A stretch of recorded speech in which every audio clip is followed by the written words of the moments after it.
Olá para todo mundo, graça e paz. Eu sou o pastor Bruce, pastor aqui na Igreja Metodista Filadélfia, em Governador Valadares, e esse é o nosso Café com Cristo devocional. Então seja bem-vindo, seja bem-vinda ao nosso Café com Cristo devocional de hoje. Hoje eu gostaria então de compartilhar uma palavra, aquela que nós já estamos compartilhando no decorrer dessa semana, que fala sobre as revelações da cruz. O quanto a cruz nos afeta, o que ela pode nos ensinar, quais são as revelações que ela tem para nós. É sobre isso que nós vamos falar hoje no nosso Café com Cristo devocional. Mas antes, como eu já tenho dito aqui, eu gostaria de pedir a você para que se inscreva no nosso canal e acione o sininho. Ainda somos poucos aqui no canal, mas nós estamos tendo dificuldades de compartilhar os links para aqueles que estão nos acompanhando aqui nessas devocionais.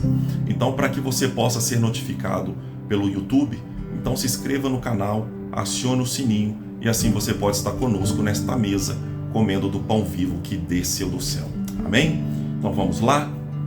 Gostaria então de compartilhar aqui uma palavra que se encontra na primeira carta de Paulo aos Romanos, no capítulo de número 1, versículo 18. Carta de Paulo aos Romanos, capítulo 1, versículo 18, que diz assim: Certamente, a palavra da cruz é loucura para os que se perdem, mas para nós que somos salvos, o poder de Deus. Que o Senhor possa continuar ministrando ao nosso coração nessa manhã, que não seja o servo dele, mas que seja o seu Santo Espírito a falar conosco mais uma vez. Então eu gostaria de compartilhar com você uma palavra que fala sobre isso, as revelações da cruz, a maldição que estava sobre nós. A cruz, ela foi uma condenação romana para aqueles que cometiam crimes de sedição. Então Roma condenava aqueles que eram considerados ameaça ao Estado e ao Império, aqueles que se rebelavam contra o trono de César. Então estes recebiam uma condenação específica, que era a condenação da crucificação. A crucificação era uma das mortes mais dolorosas, cruéis e violentas que ocorriam naquela época e que nós também temos notícia hoje. E Jesus foi condenado a esta pena, a ser crucificado. Jesus ele foi crucificado, ou quando ele foi crucificado, ele estava entre dois condenados. Então todo o cenário classificava Jesus como culpado de algo que ele não fez, culpado de um crime. Havia dois ladrões, do lado direito, o outro do lado esquerdo de Jesus, que haviam sido condenados por algo que fizeram. Ao contrário disso, Jesus foi condenado por algo que ele não fez. A Bíblia disse que ele não pecou. O tribunal que condenou Jesus foi um tribunal ilegítimo, montado numa madrugada. Homens que tinham ciúmes e inveja de Jesus, como diz a palavra, condenaram Jesus. Mas Jesus, apesar de ter sido condenado de forma injusta, a palavra diz que Jesus, ele não foi apanhado pelos homens. Ele mesmo se entregou. Era a sua missão, o seu propósito, porque Jesus, ele tinha como propósito de vida ser o Cordeiro de Deus que tira o pecado do mundo. Então, Jesus, ele se fez maldito por nós, como Cordeiro de Deus. Ele leva sobre si esta responsabilidade, esse peso de ter em si um sangue que iria expiar os pecados da humanidade. Paulo, escrevendo aos Gálatas, no capítulo 3, versículo 13, diz que Jesus se fez maldito por nós. Ele levou sobre si, ele levou sobre ele uma maldição, uma culpa. E que culpa era aquela? O que levou Jesus à cruz? Então, assim como no entendimento da lei romana, para aqueles que eram condenados à cruz, assim também é o entendimento da lei de Deus. Para os crimes dessa natureza, para tratar com o pecado, sangue precisava ser derramado. A palavra diz que o salário do pecado é a morte. Então, quando o pecado acontece, sangue precisa ser derramado, é a sentença. Então, no Antigo Testamento, nós vamos ver todo um cerimonial litúrgico em torno deste princípio. Então, para que o homem não fosse morto, se estabeleceu um substituto, que era o animal, o bode expiatório. Aquele animal, então, o sangue dele era derramado e ele substituía o pecador. Então, no Antigo Testamento, nós vamos ver de uma forma muito pedagógica isso acontecendo por meio dos sacrifícios que aconteciam no templo. Mas no decorrer dos séculos, Deus levantou profetas anunciando de que um dia Deus enviaria o Salvador, o Messias. A palavra Messias, dentre alguns significados e entendimentos, nos traz a ideia de aquele que irá resolver o problema. Então Jesus é o Messias, aquele que resolveu o problema. E qual o problema? O problema do pecado. O pecado, ele traz morte. Quando Adão e Eva pecaram, a morte se estabeleceu. A morte física se estabeleceu. A morte matrimonial se estabeleceu. Nós vamos ver uma crise ali entre Adão e Eva. A morte num relacionamento entre o homem e Deus. A morte da relação entre o homem e a criação. Nós estamos vendo o mundo hoje em colapso.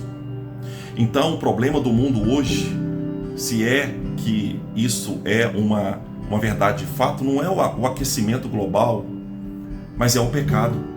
O pecado, então, ele tem como consequência a morte.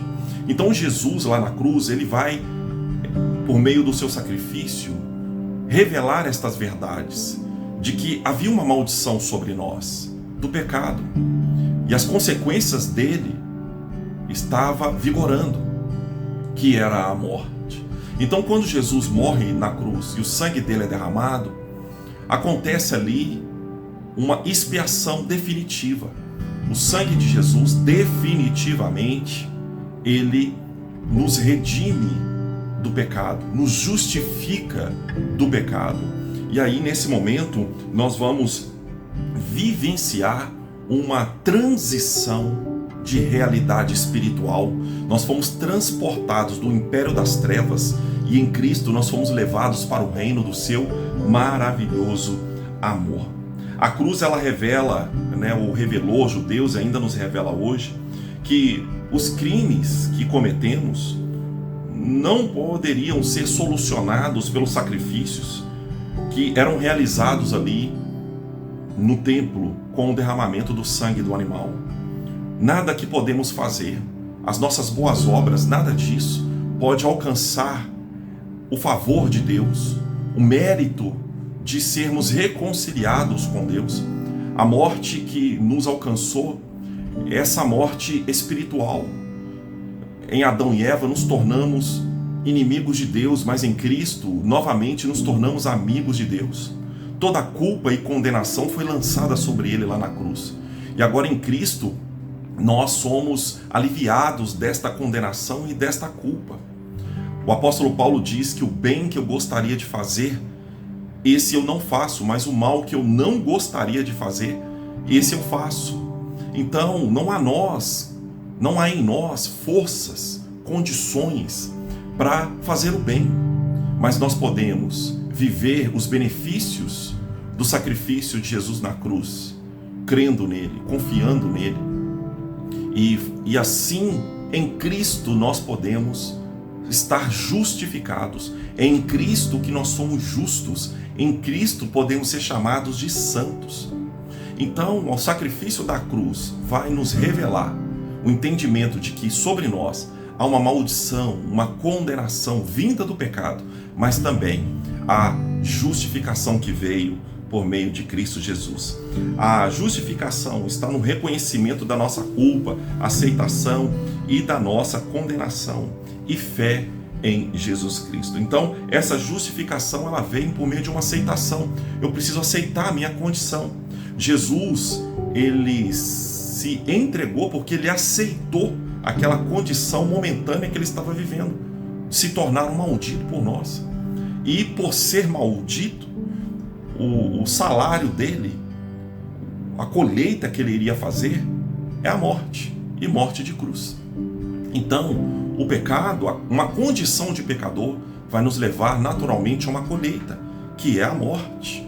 Então, quando nós aceitamos essa realidade, iniciamos um processo de justificação na nossa vida. Então, toda essa justificação, ela vem a partir desse reconhecimento de que somos pecadores, aceitação da nossa condição e de fé, de crer que o sacrifício que Jesus fez na cruz foi suficiente para nos levar novamente a um estado reconciliado com Deus. Então eu gostaria de encerrar essa devocional hoje, nos trazendo esse entendimento.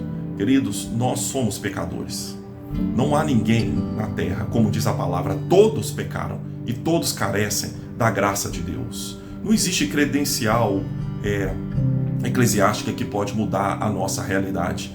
Não existe ninguém que pode por si mesmo mudar essa realidade, mas esta realidade já foi mudada em Cristo Jesus, no sacrifício, naquela obra maravilhosa de amor que Ele realizou por nós lá na cruz. Então entregue sua vida a Jesus, reconheça a sua condição e aceite aquilo que Ele fez por mim e por você lá na cruz. Amém? Vamos orar? Senhor, eu quero te agradecer, Pai, muito obrigado por esse dia e pelas bênçãos que o Senhor tem derramado sobre nós. Pai, eu quero te pedir, continue nos abençoando, continue, Senhor, nos favorecendo, nós te pedimos. Sem o Senhor, nós nada podemos fazer. O Espírito Santo toca o nosso espírito e nos leve ao convencimento, nos leve à confissão, ao quebrantamento, à humilhação, à aceitação, Senhor, da nossa falência, Senhor, enquanto homens e mulheres sem o Senhor. Nos leve a aceitar, ó Deus, aquilo que nós já recebemos como um presente de Cristo ali na cruz. Hoje nós temos paz com Deus, fomos reconciliados, nenhuma condenação há sobre aqueles que estão em Cristo Jesus. Senhor, muito obrigado por tudo que o Senhor tem feito e eu quero te agradecer por tudo que o Senhor irá fazer e que a bênção do Senhor esteja sobre todos hoje, em nome de Jesus. Amém. Que Deus então possa continuar abençoando a sua vida, a sua casa e a sua família e que tenham todos um dia abençoado e vitorioso em Cristo. Que Deus te abençoe.